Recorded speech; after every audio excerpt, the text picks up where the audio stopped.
You might think that this espresso shot looks syrupy and delicious, but behind the pretty extraction there's an ugly truth. I've spent a year and countless shots with the Lelit Mara X, and I have to tell you that this modern take on classic espresso tech isn't quite the dream machine it's made out to be. In this review I'll give you both the good and the bad, and spoiler alert, it hasn't all been rainbows and sunshine. So if you're looking for an unbiased long-term review from someone who's actually bought the machine for their own money, then this is the review for you.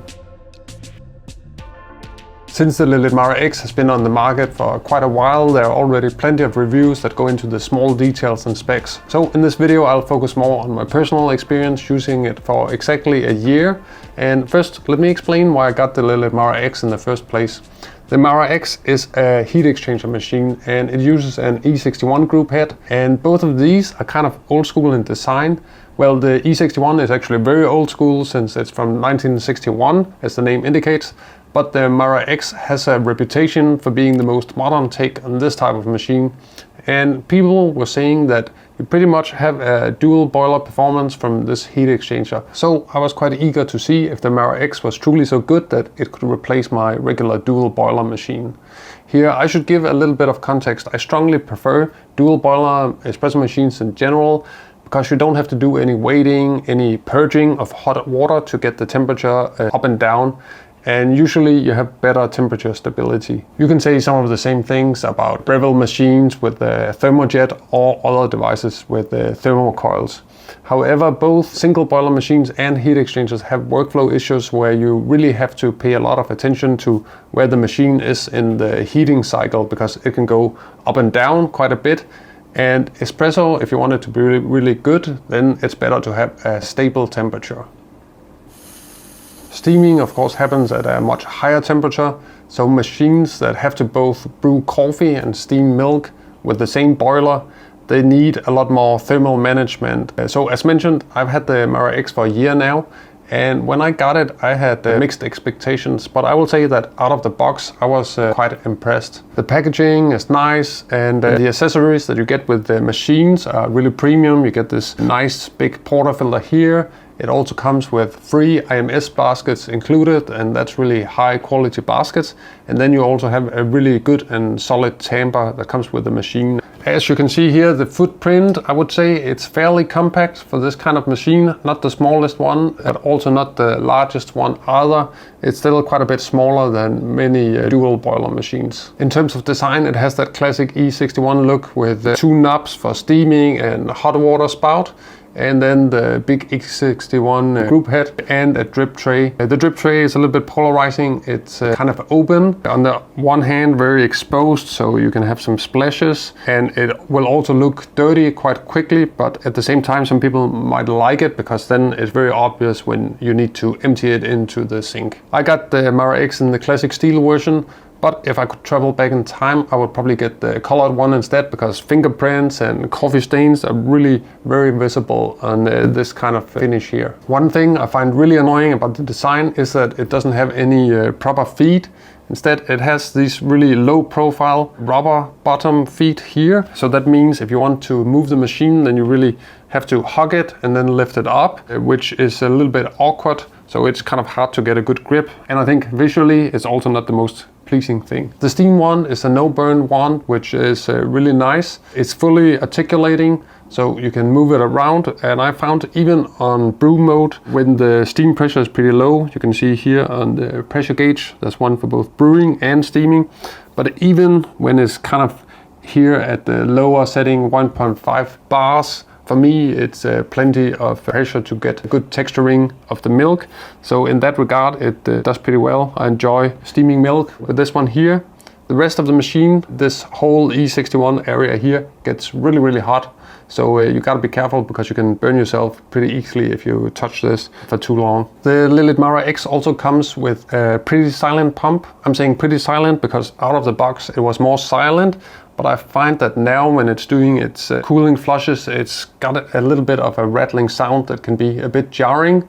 And also another thing, I opened up the machine to change the pressure, and it was like after I dropped the pressure down, to 7 bars, then the pump started to be a little bit more noisy. Now I've set it back, but it's like this kind of rattling sound still persists a bit more. The Mara X also comes with a built-in pre-infusion, and this can both be good and bad depending on your personal taste. I think it's overall pretty good. I think most people will be happy with it. It does make the shots more consistent, allowing for a more even saturation and a slow ramp up of pressure. So you tend to have some consistent shots with the machine, and the pre-infusion also lets you grind a little bit finer than you would be able to otherwise. So now that we've covered the basics, let's dive into what actually matters, and that's the daily experience.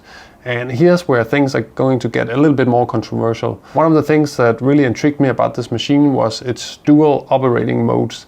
It can function as a traditional heat exchanger, which provides a ton of steam power, but it can result in espresso shots that run a little bit too hot. Alternatively, it also has a special brew mode, the so-called X mode or coffee mode, where the machine prioritizes getting the right temperature here at the group head. A heat exchanger in general has a big boiler that really heats up all the water, so you have plenty of steam inside the boiler as well. But then inside the boiler there's a chamber where the brew water gets mixed with cooler water to keep the brewing temperature lower. And the unique thing about the Mara X is that you have two PID temperature controllers, one of them inside the brew kind of tube and the other one inside the steam boiler. So in theory that makes the machine behave more like a dual boiler machine with a more stable kind of group head temperature that is specifically tailored for espresso. And you can set it to 3 different temperature modes, one designed for dark roast, medium roast and light roast. So that corresponds roughly to 90, 92 and 94 degrees Celsius. However, with X mode you sacrifice some steam power since the system prioritizes brewing temperature and then ramps up steam after the shot. On paper this is an interesting solution, but in practice I started to notice some issues. Initially, my first months with the Mara X, I had a pretty great time and felt like I had good both steam and brewing performance. But over time I realized the machine was running a little bit hotter than expected. I especially noticed it a day I was using the machine to do some espresso tests. I was pulling a lot of shots in a row, and after that I felt like the machine was never quite the same again. I'm not sure if anything happened during that day or it was just me becoming more aware of this tendency, but I had usually set the machine to be in the middle temperature wise, so kind of set up for medium roast, so the group head should be around 92, 93 degrees Celsius. However, the shots often seemed too hot. I would see kind of boiling water, hissing water coming out of the dispersion screen. And when I was tasting the shots, they were a little bit bitter, a little bit like drinking diner coffee. And that's not really a good sign. That was reminding me a little bit more of my experience with cheaper single boiler machines when they get too hot. So to confirm my suspicions, I got a thermocouple so I could directly monitor the brew temperature at the group head. And the results were not quite as I'd hoped, with temperatures that were a lot higher than the machine was supposed to deliver. So if I'm at the medium setting, the machine should show 92, 93 degrees Celsius at the group head. I wouldn't make a big fuss out of it if it's just a little bit higher, let's say 93, 94, 95. But if you're seeing something like 98 degrees or 100 degrees Celsius, then you just know something is not quite right. And this led me down a rabbit hole of troubleshooting and research, and that made me almost a little bit crazy, because one of the first things I investigated was whether I was actually on the right operating mode. So the machine has that switch on the side that toggles between X mode, so the intelligent temperature control, and the more traditional heat exchanger mode. But instead of having a button that says the names of these modes, the button just says 0 and 1. Since I wasn't getting the expected temperatures, I wondered if I'd accidentally left it on in the wrong mode. But trying to figure this out led to even more confusion, because the first manual you find when you search for the Mara X is the manual for the version 1 of this machine. And on that machine the two modes were flipped around, and apparently that's something that's confused a lot of users. The most important thing to know is that if you want to have the most precise temperature on the new version, you need to use setting 0 on version 2 and setting 1 on version 1. So after spending an entire afternoon researching this, I confirmed I was in the correct mode, but But even then, the temperature issues kept happening. Next thing, I wondered if there was perhaps something physically wrong with my machine. And then a bit of digging online revealed that many other people have also experienced similar things. It seems like you can have some mineral buildup or thin film on the thermal probes inside the boilers, and that can cause inaccurate temperature readings, and that will lead to overheating. So I spent another afternoon to open up the machine and then clean up the probes and then reassembling everything. And unfortunately, that didn't solve the issue as well. The temperatures were still all over the place. At this point, I contacted Lelit's customer service for help, and after several back and forth emails, they couldn't definitely say whether the machine had a problem or not. Eventually, they sent a link to a video from their official YouTube channel that kind of explained that the Mara X has a 4-minute window after pulling a shot where the machine is in brew mode, but then it kicks in the heating to increase the steam power. And if you don't brew your next shot within these 4 minutes, then the machine will begin an overheat phase, and that can cause these higher group head temperatures, and that can actually happen for the next 20 minutes. So first of all, I was quite happy to know this, since they don't mention this in the manual or in the sales material of the Mara X at all. Then of course I investigated if my temperature issues were due to not pulling my shots fast enough. To test this, I experimented with brewing back-to-back shots within the 4-minute window, but the result didn't quite match what Lelit described. Even when I tried to cut the time shorter between the shots, for example 2.5 minutes between pulling 2 shots, in that scenario I'd still see the temperature climbing up. So with each shot you're seeing a temperature increase, and then at shot 3 or 4 you'll be close to 100 degrees. Now let's take a look at how this could play out in daily life. So the machine is preheated and I come up and pull the first shot, and the temperature is pretty much perfect. By the way, you can see the clock to the right side. So I continue, I pull my next shot after a 2.5 minute waiting time, and the temperature is still okay. It's climbing a little bit and peaking at 94 degrees Celsius. Then I proceed and pull the third shot. And at this point, the temperature has increased significantly and it's peaking at 97.6 degrees. This is the fourth shot, and this time it's peaking at 99 degrees Celsius. So even within that window, there's definitely still a temperature increase. Now let's look at how another scenario could play out. I've preheated my machine and then I pull my first espresso of the morning, and it's a great pull. The temperature is just right and it tastes great.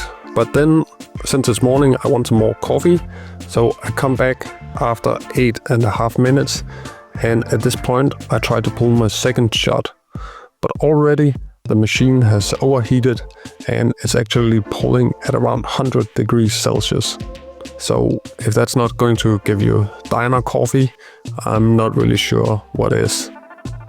So it could be that my unit has some flaws, but even after 10 emails back and forth, Lelit's customer service couldn't say for sure whether my unit was faulty or not, and they referred me to the shop where I had bought the machine for further troubleshooting. So here I am today. I still don't know if the problem is only something that affects my unit or if it's a general feature of the Lelit Mara X. Regardless if it's just my unit or a bigger trend, I think the way Lelit Mara X temperature stability works is quite far from the impression I've gotten from following the discussion around the machine. I've seen people say this is pretty much like a dual boiler. I've also seen other people mention that when you put it in coffee mode, it's kind of like a single boiler with a PID attached.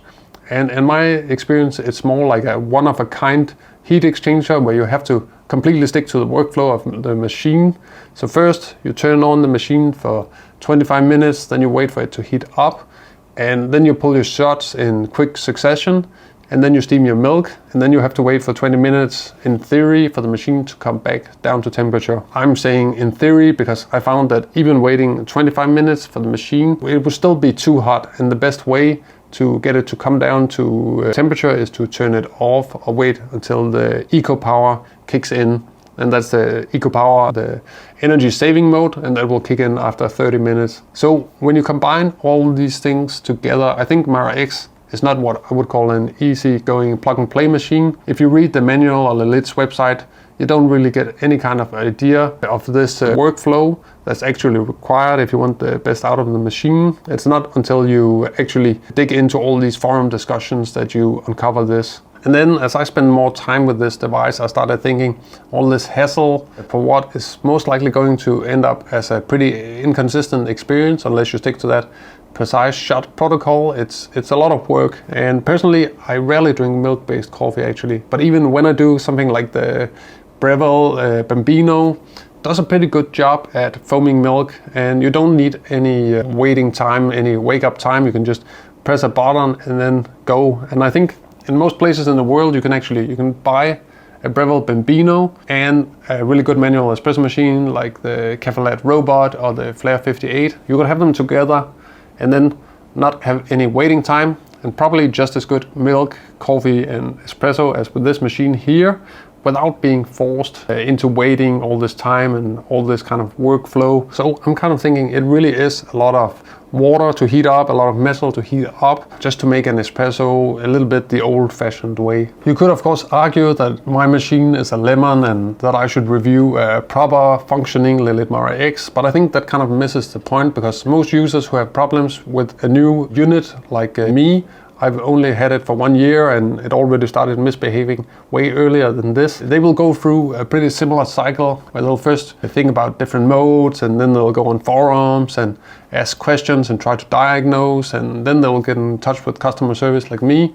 And then they will probably have to send the machines into a shop to get it fixed under warranty. And maybe like me, you bought the machine in a different country, and now you have to think about shipping a 25 kilo machine across borders, which is most likely going to be expensive and take quite some time. And maybe you even have to worry about getting hit with the VAT for a second time. So with this amount of confusion and issues I've had, and I also read other people having these issues with the Lelit Mara X, I would guess it's not just me who's been in this situation. There are many forum reports of users who have to replace either thermoprobes or the so-called brain inside the machine, the Shikar controller. So after a year with the Lelit Mara X, here's my verdict. Idea on paper, decent. Build quality, solid. Temperature stability, problematic. Workflow, way more demanding than advertised. In 2025, paying premium prices for 1961 technology wrapped in buggy modern electronics feels like a compromise, especially when machines from more innovative brands offer similar or better results with less hassle and at a lower price. So is the Mara X bad? No, but it's a machine that demands that you adapt to its workflow rather than the machine adapting to yours. And at this price point, I just expect more. So if you want to see what I consider a more practical alternative at half price, then check out my review. I'll put a link to it here, and then I'll see you over in that video.